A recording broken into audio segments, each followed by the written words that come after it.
అందరికీ నమస్కారం. Welcome to Shri Sairam properties. ఈరోజు మీకు మంచి రెంటల్ వచ్చే ప్రాపర్టీని చూపించడం జరుగుతుంది. ఈ ప్రాపర్టీ వచ్చి విజయవాడలో మంచి ప్రైమ్ లొకేషన్లో ఉంది. ఈ ప్రాపర్టీ 750 గజాలలో 5 ఫ్లోర్స్తో న్యూ కన్స్ట్రక్షన్ జరిగింది. ఇది వెస్ట్ సౌత్ కార్నర్స్లో ఉంటుంది. ఈ ప్రాపర్టీ కాస్ట్ కేవలం 20 crores మాత్రమే. ఇంతకీ దీని రెంటల్ ఇన్కమ్ ఎంత అనుకుంటున్నారు? నెలకి 10 లక్షలు.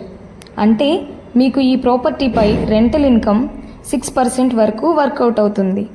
మరిన్ని ప్రాపర్టీ వీడియోస్ని చూడాలనుకుంటే మా ఛానల్ని వెంటనే ఫాలో అయ్యి సబ్స్క్రైబ్ చేసుకోండి. ఇలా చేయడం వల్ల మేము పెట్టే ప్రతి వీడియో నోటిఫికేషన్ రూపంలో మీకు వస్తుంది. ఈ వీడియోలు ఉపయోగపడే మీ ఫ్రెండ్స్ అండ్ ఫ్యామిలీ మెంబర్స్కి షేర్ చేయండి. మీరు ఈ ప్రాపర్టీని చూడాలనుకుంటే స్క్రీన్ మీద స్క్రోల్ అవుతున్న మా నంబర్ని సంప్రదించండి. Thank you.